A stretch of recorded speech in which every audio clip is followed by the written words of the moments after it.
Nomiki Konst is a former Bernie Sanders surrogate. She's also a Democratic Socialist and was a Socialist candidate for New York Public Advocate. She joins us tonight. Nomiki, thanks for coming on. Hi, Tucker. Thank you. Unlike a lot of people on the right, I don't dismiss Alexandria Ocasio-Cortez. I don't think everything she says is wrong. I admire the fact that she's brave enough to say what she thinks, and I think she says interesting things. So I want to take this point seriously. She's right that automation could eliminate a lot of jobs. That seems like a tragedy to me. She seems to dismiss it as no big deal. Why shouldn't we be really worried about that?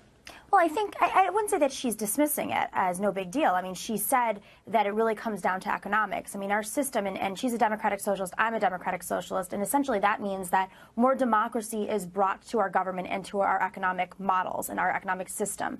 Right now, we have a system where there are very few who are profiting off of illness, very few who are profiting off of debt, and very few who are profiting off of automation, which is essentially putting people out of work. Right. If we build an economic system that, innovates with innovation should not be at the expense of jobs. We need to innovate, otherwise we would be in horse and buggies, right? Of course. But it doesn't mean at the expense of the labor force, which ultimately hurts creativity. When fewer people are able to innovate because they cannot, they're working 3 or 4 jobs, that hurts business. That hurts small businesses. That hurts our ability to innovate as a society. That hurts society as a whole. But we need to make sure that when we are innovating, we are also protecting workers. We're making sure people have benefits. We're making sure people can pay off their debt. And when you have a system, an economic system, capitalism, this late-stage capitalism we have now, where very few are making an extraordinary amount of money off of exploiting workers or keeping people unemployed or in debt. So I actually agree with the majority of what you said. I'm just not sure, and I'm concerned about a system where a smaller number of people get a larger percentage of the shares. It makes your society unstable, obviously, and it is unstable as a result. I just don't understand her point about automation.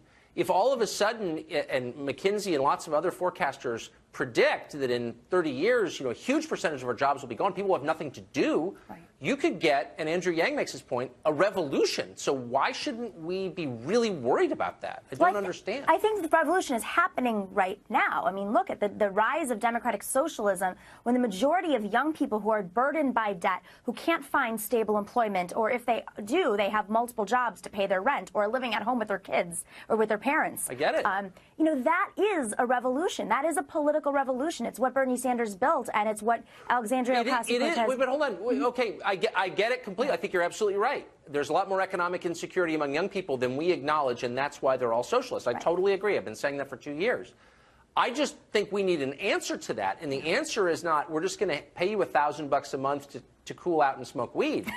People need purpose in their lives. They need jobs. They need to feel like they have meaning. I'm serious. And most people get meaning through their jobs. So robots take our jobs. Where's the meaning? Well, historically, I mean, if you look back at these transitions, whether it was the transition from horse and buggy to car, or other forms of technological innovation, radio to television, I mean, there was always a concern about jobs being lost, and there's always work. There's always work. It's just we need to make sure that work is protected. And I think what she's referring to, if I don't want to speak on behalf of Alexandria Ocasio-Cortez, but if what she's referring to is innovation is going to happen, we just need to make sure that the companies who are making money off that innovation are being taxed appropriately. And right now they are not. I mean, when you look at the companies that don't want to pay their workers a $15 minimum wage and they choose to automate, they're not paying enough taxes, if any, in exchange. When you look at the rise of suicide of taxi workers, I think Uber you is need not to paying read up on taxes. this. I mean, it may be that there just aren't jobs.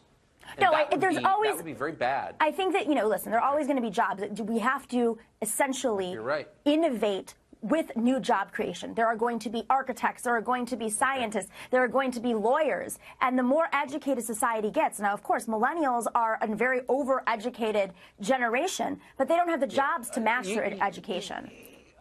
We've just agreed more than we've ever agreed ever in the You're a Democratic Socialist now, Tucker. To the point where there's going to be more lawyers, and I thought, I'm out. I'm not for more lawyers. That's one thing I'm definitely not for. I'm not for more lawyers either. We're out of time. Good Thanks, for you. Tucker. We're against Welcome the to lawyers. DSA. Thank you. Right. I think so.